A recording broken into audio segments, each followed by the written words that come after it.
आज के हम इस वीडियो में जानेंगे Coulomb's law in vector form और बोर्ड के पॉइंट ऑफ से काफी one of the most important topic होने वाला है। क्या है इस टॉपिक में कि अगर दो चार्जेस हैं, लेट अस सपोज एक चार्जेस है हमारा which is Q1 and the another charges is Q2। अगर ये दोनों चार्जेस पॉजिटिव होते हैं तो पॉजिटिव होने पे हमको पता है कि दोनों सेम चार्जेस हैं, सेम नेचर के चार्जेस दोनों पॉजिटिव है। अगर दोनों पॉजिटिव हुए तो रिपेल करेगा, as we know that like charges repel each other and unlike charges attract each other। तो अब कहता है कि डायरेक्शन कौन सी होगी। मान लो जैसे दो अगर चार्जेस हैं, दो चार्जेस में अगर मैं डायरेक्शन का खेल खेलूं तो वो तब आएगा हमारा वेक्टर फॉर्म में बात करा जाएगा। अभी दो चार्जेस में आपको डायरेक्शन पता है कि भैया ये ऐसे 180 डिग्री पे ऐसे मूव करेगा, एक इधर भागेगा दूसरा इधर भागेगा, 180 डिग्री खेला है। अगर मानो यहाँ पर तीसरा चार्ज आ गया तब किधर, तब तो इन्फ्लुएंस पड़ेगा ना। मानो चौथा चार्ज भी आ गया तब क्या होगा। तो Coulomb's law in vector form हमको ये स्टेटमेंट बताता है कि अगर चार्जेस हैं तो दो चार्जेस लग रहे हैं तो दोनों चार्जेस में जो फोर्स की जो डायरेक्शन है वो किधर की तरफ है वो वेक्टर फॉर्म से हमको पता चलेगा। क्योंकि इससे पहले वाली वीडियो में हम ऑलरेडी डिस्कस कर चुके हैं कि कूलम्ब्स लॉ होता क्या है। अब जानेंगे वेक्टर फॉर्म में कैसे निकाला जाएगा। तो कॉन्सेप्ट समझ में आया, वेक्टर फॉर्म क्यों निकाल रहे हैं, डायरेक्शन का खेल खेला जाएगा।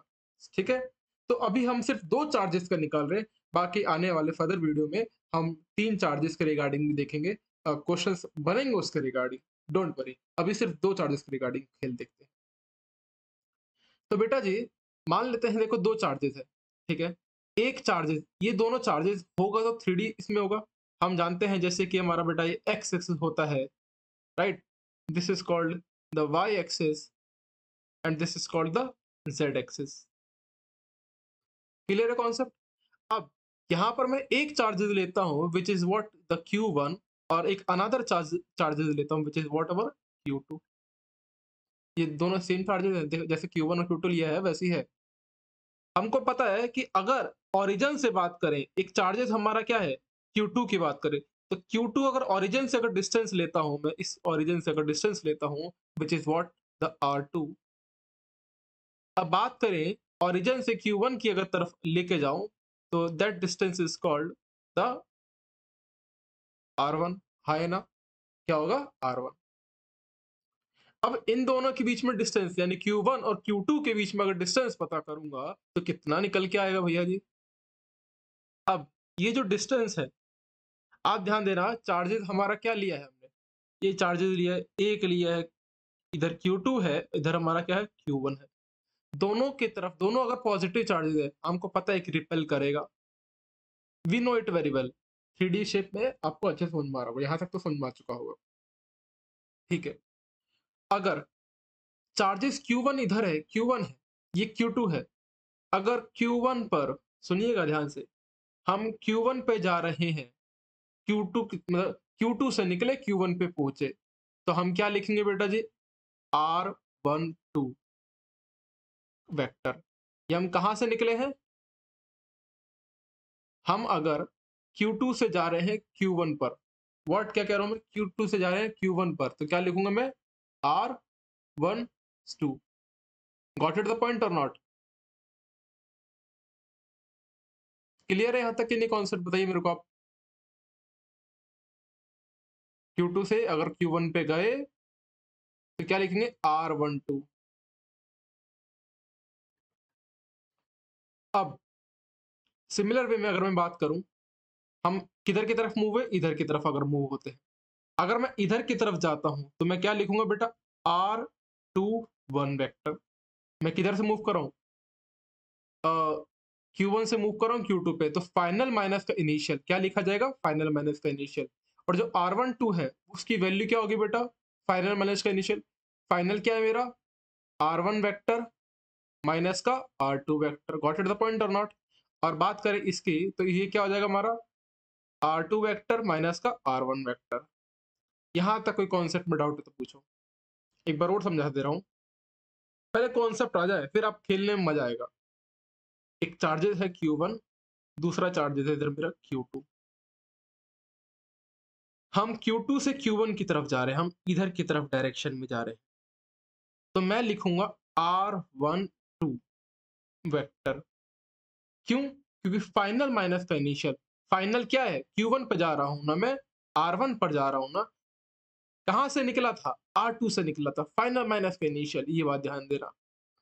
अब मैं इधर की तरफ अगर जा रहा हूं तो मैं क्या लिखूंगा, R21 वेक्टर, यानी कि R2 माइनस का R1।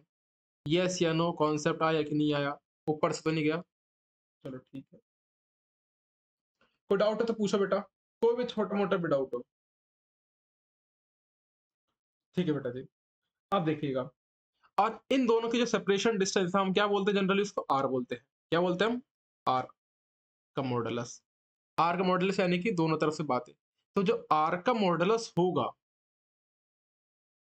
आर वेक्टर का जो मॉडुलस होगा वो किसके बराबर होगा, R12 का vector is equal to R21 vector के बराबर। हाँ है ना?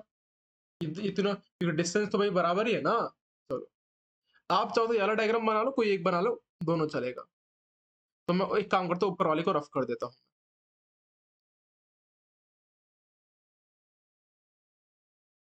साथ के साथ लिखना चाहो तो अब लिख सकते हो।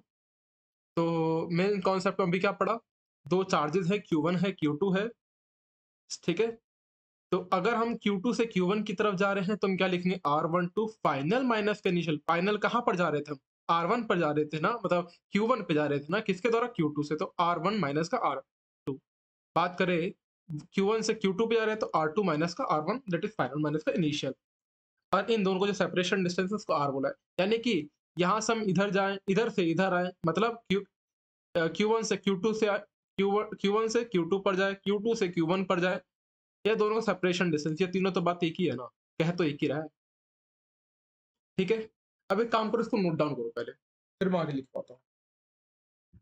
वीडियो पॉज करना, ठीक है, इसको नोट डाउन करो बेटा।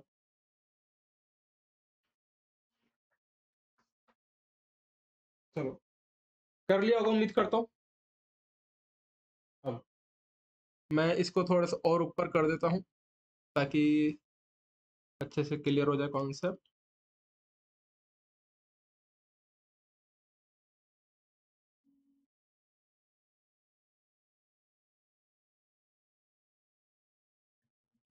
अब हम निकालना चाह रहे हैं,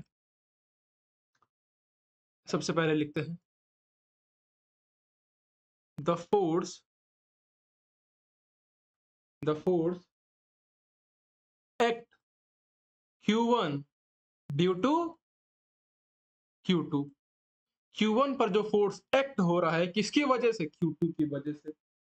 तो हम क्या लिखेंगे, फोर्स किस पे लग रहा है, Q1 पे लग रहा है ना, यानी कि चार्ज 1 पर लग रहा है ना, किसकी वजह से, 2 की वजह से। यस या नो?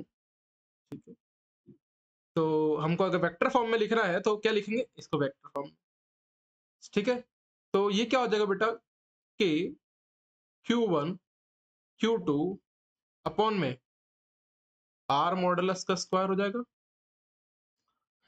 बट ये तो सिंपल सा कूलम्ब्स लॉ है, अगर वेक्टर फॉर्म में लिखा जाता है, याद रखना, वेक्टर फॉर्म में लिखने के लिए अगर मैं यहाँ पर मल्टीप्लाई कर दूं 1 की, तो कोई तकलीफ तो नहीं होगी आपको, कोई तकलीफ नहीं, क्यों? सर लिखो, इनको बात तय किए, 1, 1 के, अब देखो, मैं अगर लिखता हूँ बेटा जैसे ए कैप आपने यूनिट वेक्टर क्लास 11th में पढ़ा होगा। यूनिट वेक्टर क्या होता है, ए वेक्टर अपॉन में ए का मॉडुलस, ठीक है, और इसकी वैल्यू क्या होती है, 1, यानी कि 1 की जगह मैंने A cap A vector upon में ए लिख सकता हूँ। ये तो था एक एग्जांपल में। अगर मैं इसकी जगह लिखूं R1, सुनिएगा ध्यान से, R1 माइनस R2 का कैप लगाऊं तो क्या हो जाएगा बेटा, R1 माइनस R2 का वेक्टर अपॉन में R1 माइनस R2 का मॉडुलस। ये लिख सकता हूं कि नहीं लिख सकता? तो मैं इस 1 की जगह, अब ऐसा क्यों लिखा, बात समझिएगा, क्योंकि मैं, अब ये इसको भी थोड़ा मैं इरेज करते हैं यहाँ से, एक सेकंड।